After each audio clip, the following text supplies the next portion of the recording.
Good evening and welcome. You are watching NDTV Profit on and this is the reporter. I'm Nupur Talwar Suri. Breaking news that's just come in. The RBI has barred Edelweiss Asset Reconstruction Company and ECL Finance from conducting acquisition of stressed assets with immediate effect. Let's go across first to Vishwanath Nair.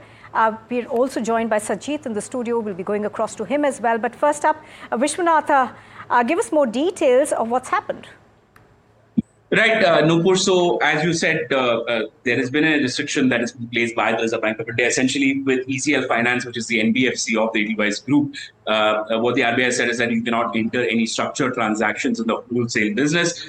This essentially means transactions where one entity borrows from another entity and then that debt is replaced by some other entity. Essentially, any kind of structuring of this wholesale debt will be completely barred. The only thing that ECL Finance is allowed to do is conduct repayment or closure of accounts, which is a normal course of business. That's the only thing that you can do. You can't do any fresh lending. On the Edelweiss ARC side of the story, that's where RBI has come out with very stringent regulations, restrictions. What the RBI said essentially is that you cannot purchase any stressed assets. Remember that ARCs or asset reconstruction companies, their business model is purchasing bad loans and then reorganizing them and trying to fix the stress that might be there in the asset.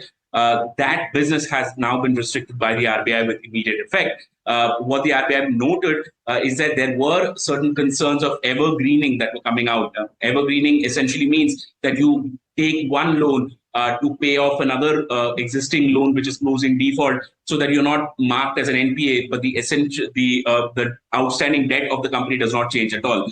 So ECL Finance was engaging in evergreening alongside Edelweiss ARC with all these corporate accounts. That's essentially what the RBI has found in its entire supervisory sort of checks. What some of the other smaller sort of issues that the RBI found in supervisory checks was that Edelweiss ARC did not submit a report that was required by the RBI to the board of the company. It also did not file a certain number of documents that was required by Edelweiss ARC. So these minor issues are there, but the evergreening part, that's the big one. And the RBI has said that it has been noticing this for a while, and instead of fixing that, Edelweiss ARC as well as ECL Finance engaged in further complicated transactions, which caused the RBI to take this extreme step. It was a big blow for the Edelweiss Group as such.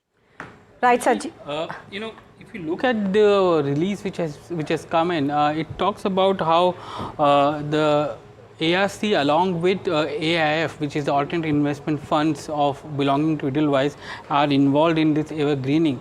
While there has been some action which has been taken for the ARC and the ECL, AIF, there's no action which has been taken so far. So is it fair to say that there will be some action that will be coming from the market regulator, because AIFs come under the market regulator?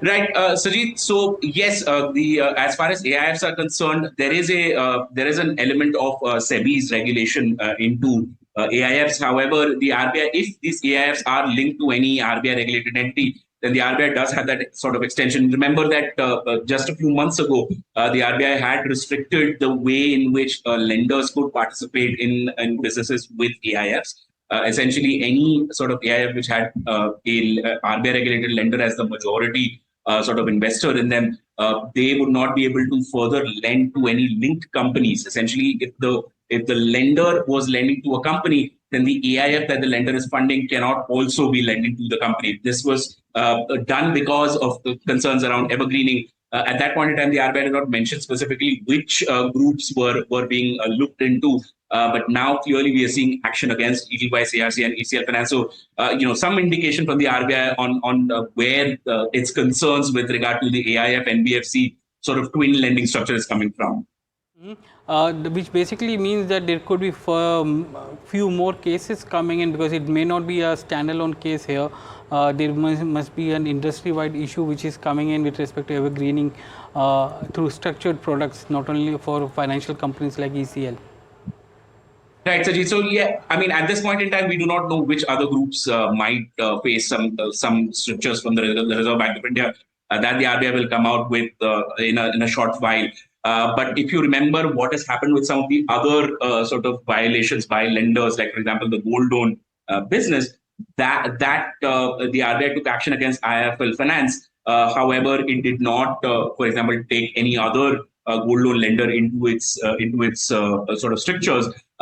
Having said that, that was a warning shot for the rest of the industry to sort of fix their issues and not have any kind of problems in the way that they conduct business, any deviation from the regulations.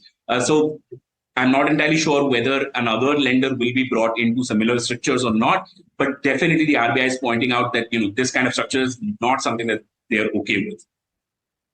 No, RBI is mentioning here that they may review these restrictions once they get some of the it is satisfied that the supervisory observations are being met by. But typically, what is the timeline for this entire rectification there? Because in the case of IIFL, we saw that it could be more than 6 months.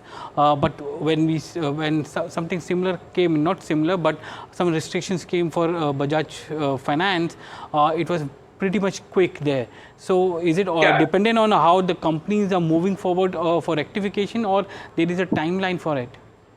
Right, Sajid. So if you look at the way the RBI's statement is structured, there is a point where the RBI mentions that we have been in engagement with the company for a while, and this is true for companies across the RBI's regulated universe. When they give these people time to fix the problems that the RBI has pointed out, it depends on which stage that company is in sort of addressing those issues. Now, if Edelweiss ARC is able to address, just like Bajaj Finance could, in a short frame of time, relatively short frame, 5 to 6 months, then you could come out of these restrictions sooner. But if, for example, in HDFC Bank's case, the restrictions lasted well over 15 months. So it's a matter of, at this point in time, the company satisfying the RBI on the issues that the RBI has raised. How long it will take, that will of course depend on how soon or at what stage these companies are in terms of rectification of these problems. And how does it impact the ARC? Because while they have restricted the ARC from taking fresh stressed assets, will the existing portfolio of stressed asset go through an audit before it can be actually taken to resolution? Well, at this point in time, we're not sure whether they need to conduct an audit of the existing portfolio. What they have been barred from is creating a fresh portfolio, so no fresh lending or fresh acquisitions from ECL Finance for Edelweiss ARC. Whether they will look into the past instances or not, that we have to still wait and watch. But the RBI supervisory concerns are mostly process-oriented. They are not intended to sort of verify whether a specific transaction was good or bad. It's more about the kind of process that the entity is following, and the audit that will be done, this third-party audit that will be done, will be on the processes and whether those processes have been brought under the RBI's sort of ambit or the RBI satisfaction. Mm-hmm. What could be the impact on the group, as on a financial basis? Is ECL a big, segment for Edelweiss Group as a whole? Yeah, so as far as ECL Finance and Edelweiss ARC are concerned, both are significant portions of the Edelweiss Group. So there is likely going to be a significant financial impact, and more than financial, there's going to be a reputational impact, because remember that Edelweiss ARC as such has seen a lot of bad press in the recent past. There were issues that the MCA had raised. Supposedly, there were also issues that overall that tax department was concerned with regard to multiple ARCs. Edelweiss ARC's name was also in the mix at that point in time. However, nothing sort of came out of those allegations. None of these agencies did took any action against Edelweiss ARC so far. So now this is the first time probably that the RBI is coming out with such a strong sort of set of restrictions on Edelweiss ARC, and that's something that we need to watch out for. So yes, there will be a financial impact. There will also be a major reputational impact, because Edelweiss ARC, remember, is also the largest ARC in the country, and that carries a lot of weight with it. So trust in the ARC business itself, that comes under question.